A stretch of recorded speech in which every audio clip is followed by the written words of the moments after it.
Hello guys, want to stream videos or mirror your screen from your phone to a projector? Whether you're on Android or iPhone, here's how to connect. So option number one, wireless. Make sure both your phone and projector are on the same Wi-Fi network. On Android, swipe down and tap Smart View, Cast or Screen Mirroring.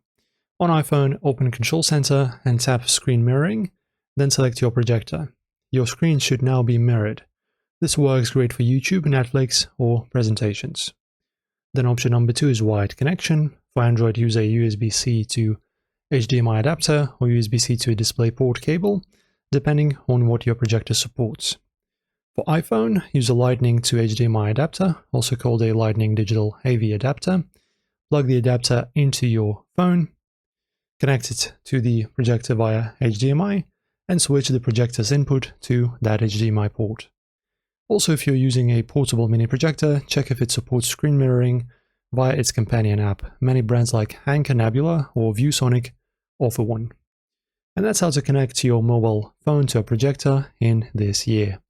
Like and subscribe for more tech how-tos, and let me know in the comments what device you're trying to mirror from. Thank you for watching.